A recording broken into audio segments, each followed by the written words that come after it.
यशोदा के बेटे को अपने पास बुलाने लगी। यशोदा बेटे को अपने पास बुलाने लगी तो उसने आने से इनकार कर दिया। मैं तेरा नहीं, नंद बाबा का बेटा हूँ। यशोदा विचार करने लगी, गोपियों और बालकों ने रो रो कर मना किया था, फिर भी मैंने निष्ठुर होकर पुत्र को बांध दिया।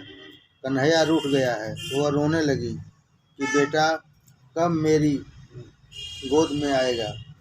लाला ने देखा कि माता रो रही है। वैष्णव का रोना भगवान से देखा नहीं जा सकता। श्री कृष्ण सा प्रेम और कोई नहीं कर सकता। श्री कृष्ण के लिए जो एकांत रुदन करता है उसे वे आ मिलते हैं। माता का रोना लाला से देखा नहीं गया। वह दौड़ता हुआ माता की गोद में आया और पीताम्बर से माता के आंसू पोंछने लगा। मेरा बेटा कितना सयाना है। मैंने तुझे बांधकर अच्छा नहीं किया था। तू अपने मन में यह बात न रखना। बेटे, इस प्रसंग को तू मन से भुला देना। कन्हैया, माता, मैं सब कुछ भूल जाऊंगा किंतु तेरा प्यार नहीं भूल पाऊंगा। मैं कुछ ही समय में द्वारिका नगरी का राजा बनूंगा। वहाँ भी मैं तेरा यह प्यार का बंधन याद रखूंगा। रुक्मिणी आदि किसी के भी बंधन में मैं नहीं रहूंगा, किंतु तेरे प्यार के बंधन को भुला नहीं सकूंगा। यह तो गोकुल की एक मुख्य लीला है। ज्ञानी ईश्वर का साक्षात्कार तो कर सकता है, किंतु उनको बांधने की शक्ति ज्ञान में नहीं है। भगवान को तो केवल भक्ति ही बांध पाती है। ज्ञानी ब्रह्म का चिंतन करता हुआ ब्रह्ममय तो हो पाता है, किंतु भगवान को बस में तो भक्ति ही कर पाती है। तप और ज्ञान की अपेक्षा भक्ति ही श्रेष्ठ है। परमात्मा जीव मात्र को अपने प्रेम से सराबोर करते हैं, किंतु जीव वैसा दुष्ट है कि प्रभु के साथ ही प्रेम नहीं करता है। प्रभु के प्रति प्रेम को जगाने के लिए प्रभु के उपकारों का बार बार स्मरण करो। मैं परमात्मा का ऋणी हूँ। उन्हीं की कृपा से ही यह थोड़ा बहुत सुख पा सका हूँ। ऐसा विचार बार बार करोगे तो प्रभु से प्रेम हो सकेगा। उन्हीं की कृपा से ही यह थोड़ा बहुत सुख पा सका हूँ। ऐसा विचार बार बार करोगे तो प्रभु से प्रेम हो सकेगा। प्राप्त स्थिति में संतोष मानोगे तो प्रभु प्रेम का उदय होगा। परमात्मा से कुछ न मांगो। परमात्मा भी किसी से प्रेम के सिवा और कुछ भी नहीं मांगते हैं। जीव मुझे प्रेम दे तो बस। प्रभु से कुछ भी न मांगो। उनके उपकारों को हमेशा याद रखो। मनुष्य का प्रेम धन संपत्ति घर गृहस्थी कुटुंब आदि में विभक्त होता है। मनुष्य का प्रेम धन संपत्ति घर गृहस्थी कुटुंब आदि में विभक्त होता है, अतः परमात्मा प्रसन्न नहीं होते। मनुष्य का प्रेम धन संपत्ति घर गृहस्थी कुटुंब आदि में विभक्त होता है, अतः परमात्मा प्रसन्न नहीं होते। लोग भगवान को प्रणाम करते समय भगवान का नहीं, अपने वस्त्रों का ही विशेष ध्यान रखते हैं। अरे, वस्त्र बिगड़ जाएंगे तो बाजार से दूसरे लाए जाएंगे, किंतु हृदय तो बाजार में मिलता नहीं है। ज्ञानी भक्त प्रेम डोर से प्रभु को बांधते हैं। भगवान केवल प्रेम के ही बस हो पाते हैं, अन्य किसी भी बस के नहीं। भागवत में हास्य करुण श्रृंगार वीर आदि सभी रस तो हैं ही। इतना ही नहीं, 10वां रस भी लबालब भरा हुआ है, भक्ति रस। भक्ति रस अन्य सभी रसों से उत्तम है। रामचरित में रामचंद्र जी कहते हैं, मात्र भक्ति ही मुझे आर्द्र कर पाती है। भक्ति को अन्य किसी भी अवलंबन की आवश्यकता नहीं है, वह तो स्वतंत्र ही है। ज्ञान विज्ञान आदि सभी कुछ इस भक्ति के अधीन है। जाते बेग द्रहूँ मैं भाई, सो मम भगत भगत सुखदाई। सो सुतंत्र अवलंबन आना, तेहि आधीन ज्ञान विज्ञाना। ऐसी है भक्ति की महिमा। ज्ञानी माया के आवरण युक्त ब्रह्म का दर्शन करते हैं।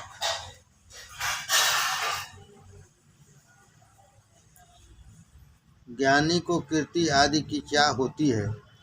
निरावृत आवरण रहित ब्रह्म का साक्षात्कार तो केवल गोपियों ने ही किया है।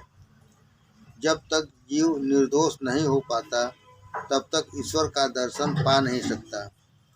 साधु बनने की नहीं, सरल होने की आवश्यकता है। अंदर के विकारों को दूर करना ही होगा। दोनों वृक्षों का तो उद्धार हुआ, किंतु उस मूसल का उद्धार क्यों न हुआ। श्री कृष्ण दोनों वृक्षों के बीच में से उस पार निकल गए थे, जबकि मूसल तो टेढ़ा होकर इस ओर ही रह गया था। प्रभु ने वृक्षों के अंदर प्रवेश किया, सो उनका उद्धार हो गया। जिसके अंतर्देश में भगवान का प्रवेश होता है उसका उद्धार हो जाता है। यदि वे हमारे अंतर में आएंगे तो हमारा भी उद्धार हो जाएगा। दामोदर लीला द्वारा भगवान जगत से कहते हैं, जब जीव मुझे बांधता है तब मैं उसको बंधन से छुड़ाता हूँ। सुखदेव जी वर्णन कर रहे हैं, कई बार गोपियाँ यशोदा के घर आकर कन्हैया को अपने घर ले जाने को कहती थी। कन्हैया तू मेरे घर आएगा? तो कन्हैया पूछता, तुम्हारे घर तो आऊँ, किंतु तुम मुझे क्या दोगी? गोपियाँ पूछती, क्या चाहिए तुम्हें? कन्हैया कहता, माखन। कितना दोगी? गोपियाँ पूछती, कितना चाहिए तुझे? तो कन्हैया अपनी दोनों बाहें फैलाकर कहता, इतना। तो गोपी पूछती, इतना सारा माखन तू कैसे खा सकेगा? कन्हैया, मैं तो कुछ भी नहीं खाऊंगा, मुझे तो अपने मित्रों में माखन बांटना है, अपने मित्रों को खिलाना है। ईश्वर औरों को देकर प्रसन्न होते हैं। खाने वाले की अपेक्षा औरों को प्रेम से खिलाने वाले को अधिक आनंद मिलता है। मन माखन सा कोमल हो पाए और जीवन मिश्री सा मधुर, तो कन्हैया अवश्य आएगा। गोपी ने सोचा, इसे माखन दूंगी तो वह उसे लेकर तुरंत चला जाएगा, उसे कुछ देर रोकना चाहिए।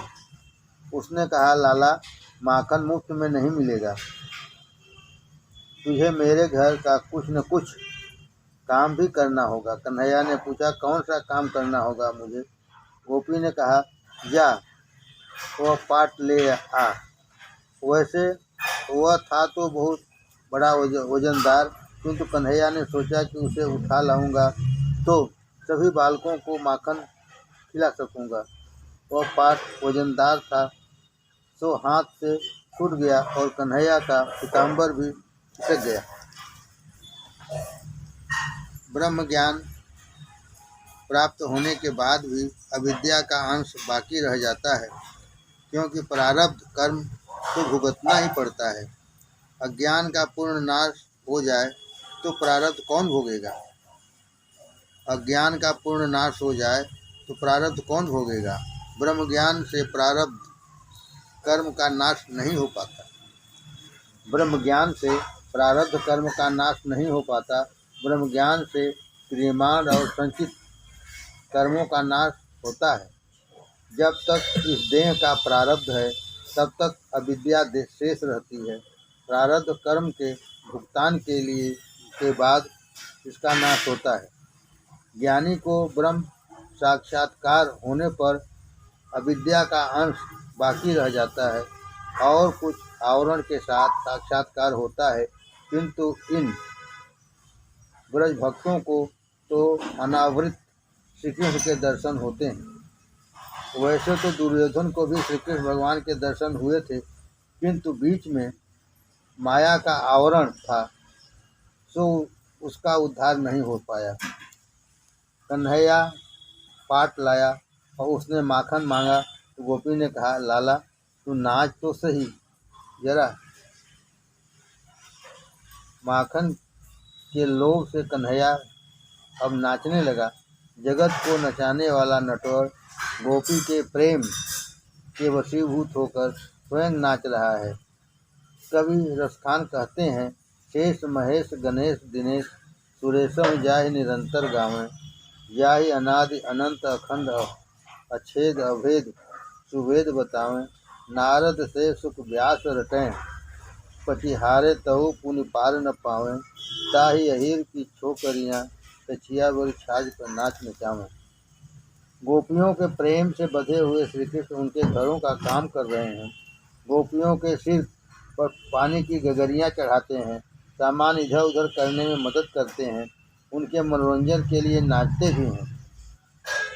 ब्रज की इस लीला में ज्ञान वैराग्य नहीं, प्रेम भाव ही मुख्य है।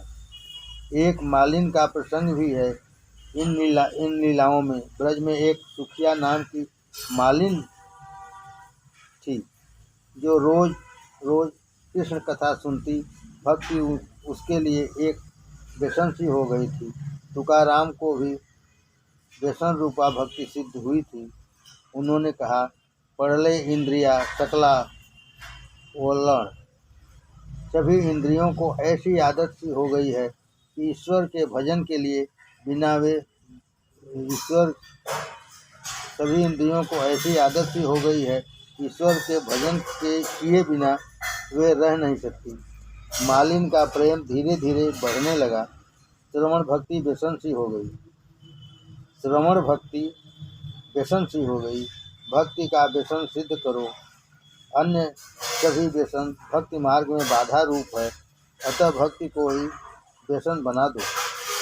विद्या व्यसनम अथवा हरि पाद सेवनम व्यसनम। जिसको सेवा और स्मरण का व्यसन हो वही सच्चा वैष्णव है। कन्हैया कान में से, आँखों से, हृदय में उतर जाता है। बार बार सुनने पर ही कृष्ण के दर्शन की उत्कंठा होती है।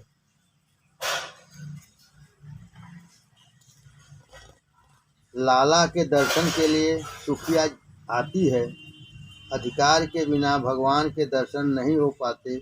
यदि सुख सुविधा की इच्छा बनी रही है तो भगवान के दर्शन नहीं होंगे।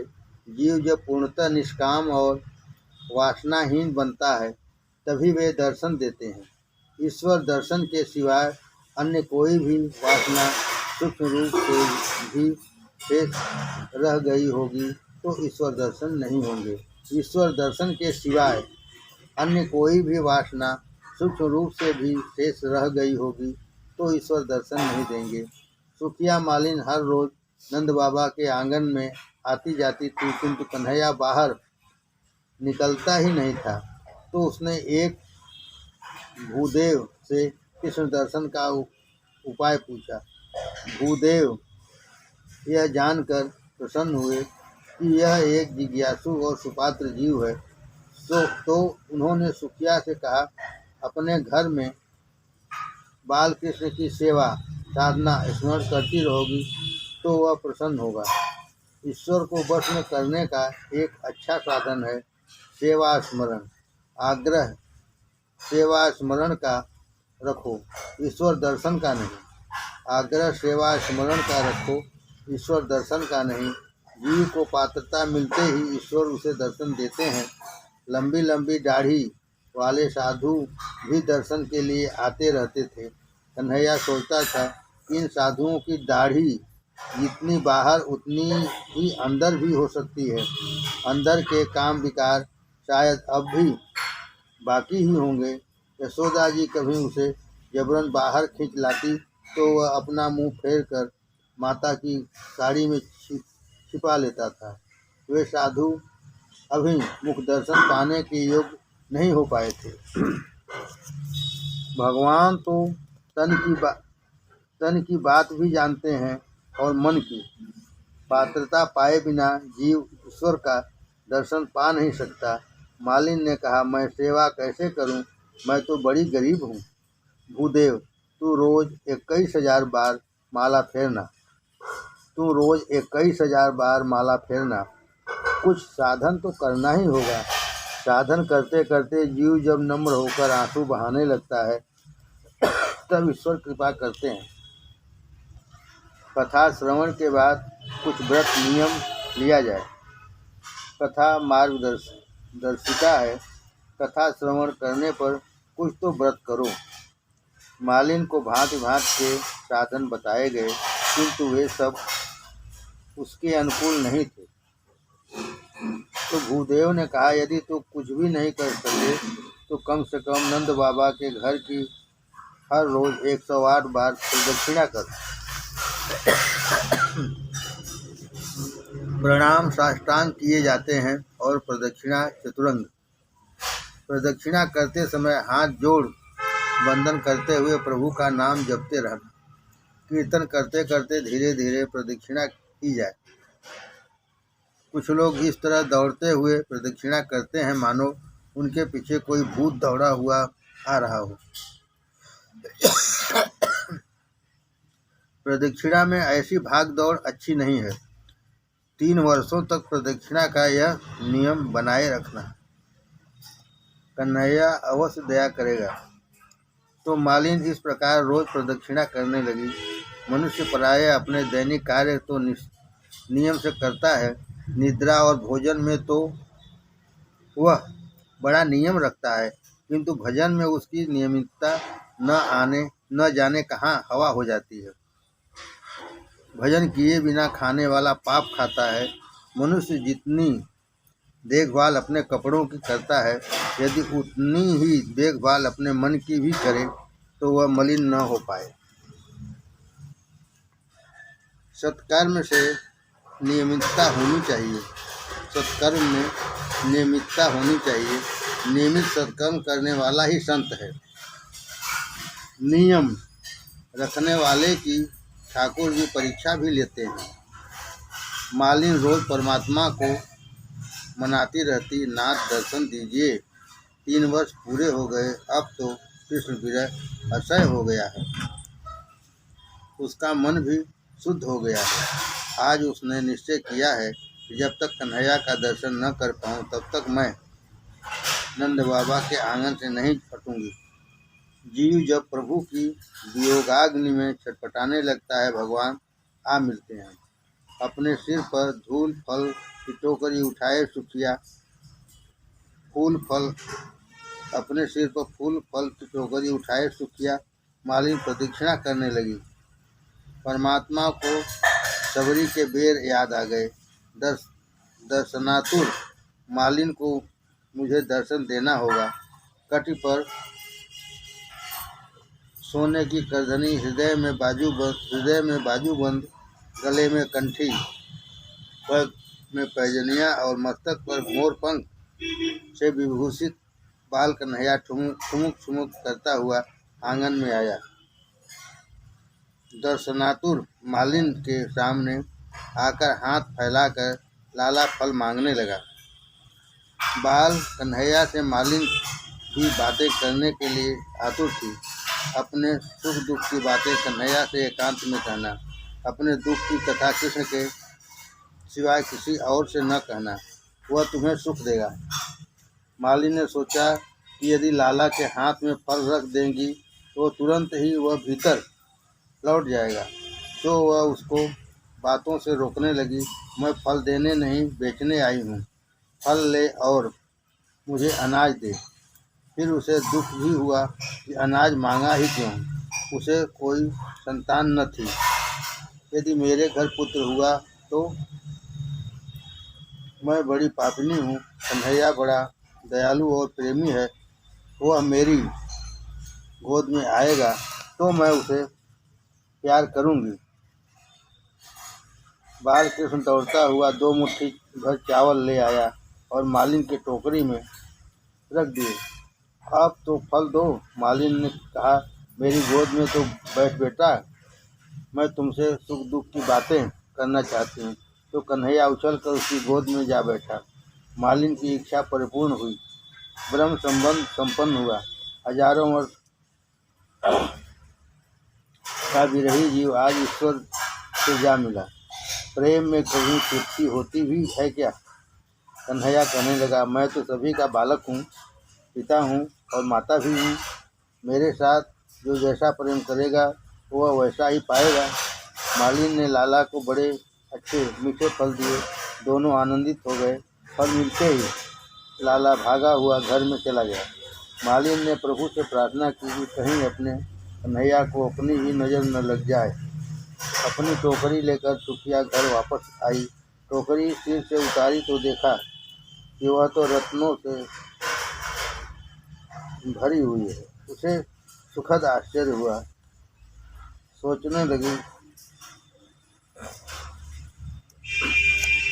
कि मेरे जन्म जन्मांतर का दारिद्र्य दूर हो गया। ईश्वर को फल दोगे तो वे तुम्हें रत्न देंगे। परमात्मा जब देते हैं तो छप्पड़ फाड़ कर देते हैं। मनुष्य देते समय कुछ संकोच रखता है, किंतु प्रभु तो कई गुना बढ़ाकर देते हैं। जो व्यक्ति अपने सत्कर्म रूपी फल भगवान को अर्पित करता है, उसकी जीवन टोकरी को भगवान सुख सुविधा से के रत्नों से भर देते हैं। भगवान उसे ब्रह्म विद्या रूपी दिव्य रत्न भी देते हैं। सुख या मालिन जीव का प्रतीक है। जीव से परमात्मा सत्कर्म पुण्य के फल मांगते हैं। जो तुम सत्कर्म रूपी फल भगवान को दोगे तो वे तुम्हें कई गुना करके देंगे। भगवान किसी के भी ऋण का बोझ अपने सिर पर नहीं रखते। वे तो ब्याज सहित अदा कर देते हैं। यत् करोषि यत् स्नासि यज्जुहोषि ददाति यत् पश्यत् कौन्तेय तत् कुरुष्व मदर्पणम्। हे अर्जुन, तू जो कुछ कर्म, भोजन, हवन, दान, तप आदि करे, वह सब मुझे अर्पण कर दे, तभी तू मुझे पा सकेगा। मामम उपैस्यसि। सभी कर्म भगवान को अर्पण कर दो। किए हुए कर्मों का पुण्य फल कृष्णार्पण करो। किए हुए कर्मों का पुण्य फल कृष्णार्पण करो। फल स्वयं भोगने की इच्छा न करो। जो अपना कर्म फल भगवान को अर्पण करता है,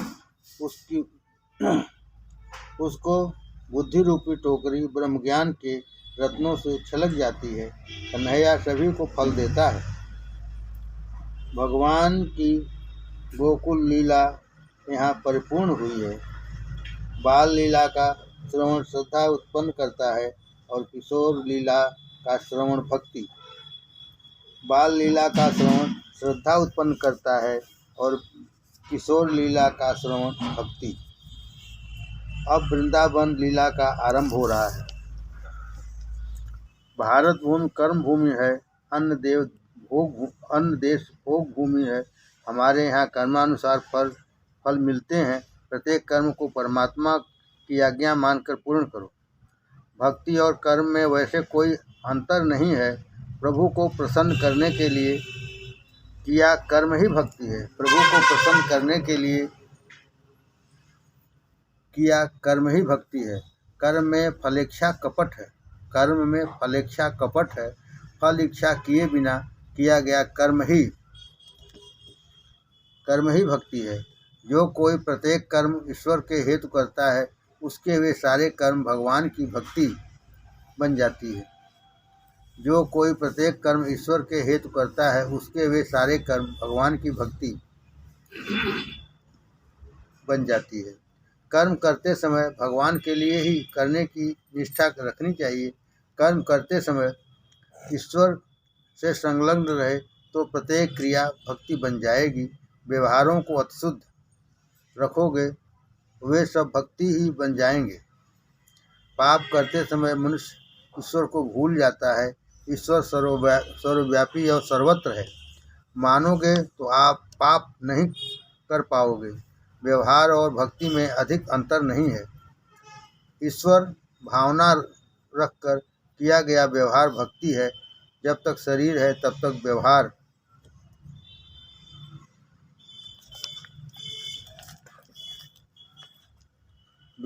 अनिवार्य है, प्रत्येक कर्म को भक्तिमय बना दो। भोजन करते समय भी मान लो कि नारायण ही आहार कर रहे हैं। ऐसा संधान होने पर भोजन भी भक्ति ही है।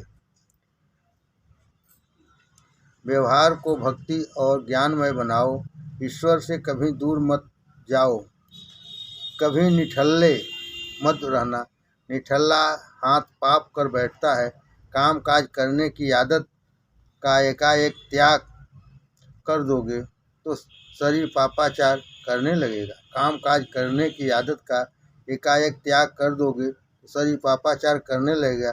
सो प्रवृत्तिरत रहो और सभी प्रवृत्तियों को ईश्वरमय बना दो। निठल्ले व्यक्ति के मन में पाप और विकार जागते हैं, सो इसलिए सतत सत्कार्य करो। घर गृहस्थी चलाने के लिए काम काज नौकरी धंधा तो करना ही पड़ता है, किंतु उन प्रवृत्तियों के समय ईश्वर को मत भुला देना। प्रत्येक घंटे के आरंभ में कुछ क्षणों के लिए ईश्वर का ध्यान करते रहोगे तो पाप से दूर रह सकोगे। ईश्वर द्वारा दी गई स्थिति में आनंद और संतोष मानो। अपनी सभी प्रवृत्तियों का ईश्वर से संधान बनाए रखो। सभी कर्मों को ईश्वर की आज्ञा समझकर करते रहो। सभी कर्मों को ईश्वर की आज्ञा समझकर करते रहो। कर्म के फल की इच्छा न रखो। कर्म का कैसा, कितना, कब फल दिया जाए वह भगवान के सोचने की बात है। कर्म सद्भाव से करो। जैसी ध्वनि वैसी प्रतिध्वनि। जो बर्तन तुम्हें अपने लिए प्रतिकूल लगता हो वैसा बर्तन किसी और के प्रति भी न किया जाए। यदि तुम किसी जीव के प्रति कुभाव, द्वेष, असूया रखोगे तो वह तुम्हें भी बदले में वही कुछ देगा। शरीर थक कर चूर चूर हो जाए तब तक काम में लगे रहो। शरीर थक कर चूर चूर हो जाए तब तक काम में लगे रहो। यदि शरीर अच्छी तरह नहीं थक जाएगा तो नींद नहीं आएगी और बिस्तर पर करवट बदलते समय मन में बुरे विचार आते रहेंगे। सत्कर्म करते हुए थक जाने से निद्रा भी अच्छी आएगी और ऐसी नींद भी भक्ति बन जाएगी। यदि कर्म फल ईश्वर को देते रहोगे तो ईश्वर उसे अनंत गुना बनाकर वापस कर देंगे। इस बात का अनुभव न होने पाए तो मान लेना कि तुम्हारे ही कर्म में कुछ कमी है। यदि कर्म फल ईश्वर को देते रहोगे तो ईश्वर उसे अनंत गुना बनाकर वापस देंगे। इस बात का अनुभव न होने पाए तो मान लेना तुम्हारे ही कर्म में कुछ कमी है। पूर्व जन्म के संस्कार और वासना जल जाने पर कर्म में से आनंद की प्राप्ति होगी। कर्म का फल कब मिलेगा यह कहा नहीं जाता। उस सुख या मालिन की तरह अपने सभी कर्म ईश्वर को अर्पण करते रहो। वे तुम्हारी टोकरी बुद्धि में सद्भाव और ज्ञान के रथ भर देंगे। ठाकुर जी मंदिर में नहीं अपने हृदय में विराजमान करने चाहिए। उनको मंदिर में स्थापित किए जाने से हमारा मन शांत नहीं हो पाएगा। बुद्धि में से विषयादि का कूड़ा करकट साफ करके हमें ठाकुर जी को बिठलाना है। हम जिस प्रकार सांसारिक विषयों को मन में जमाए रहते हैं उसी प्रकार प्रभु को भी वहीं स्थान देंगे तो शांति मिलेगी और तभी जीवन कृतार्थ होगा। बाल के 5 बरस के हुए और उन्हें वृंदावन जाने की इच्छा हुई। गोकुल में जो उत्पात हो रहे थे उनसे व्यथित होकर चाचा उपनंद ने सोचा कि बालकों के साथ दूसरे गांव में चले जाना चाहिए। यहाँ से कुछ ही दूरी पर आया हुआ गांव वृंदावन रहने योग्य है। वनम वृंदावनम नाम। सभी ने इस प्रस्ताव को स्वीकार किया। बलराम और कन्हैया भी राजी हो गए। वहाँ खेल कूद का मज़ा आएगा। तो सब वृंदावन जा बसे। वृंदा का अर्थ है भक्ति। वृंदा का अर्थ है भक्ति। सो भक्ति का वन वृंदावन है। बालक के 5 वर्ष के होने पर उसे गोकुल में से वृंदावन ले जाया जाए, अर्थात लाड प्यार की अवस्था प्राथमिक अवस्था में से अब उसे भक्ति के वन में ले जाया जाए। 5 वर्ष समाप्त होने पर लाड प्यार में कुछ कमी की जाए। बालक को धर्म भीरू संस्कारी बनाने के लिए बचपन से ही धार्मिक शिक्षा दी जानी चाहिए। एकादशी के दिन उसे अन्नाहार न दिया जाए। अपने बालक को अच्छे संस्कार न देने वाले माता पिता उसके बैरी हैं। भक्ति और धर्म की शिक्षा न देने वाले माता पिता उस बालक के शत्रु ही हैं।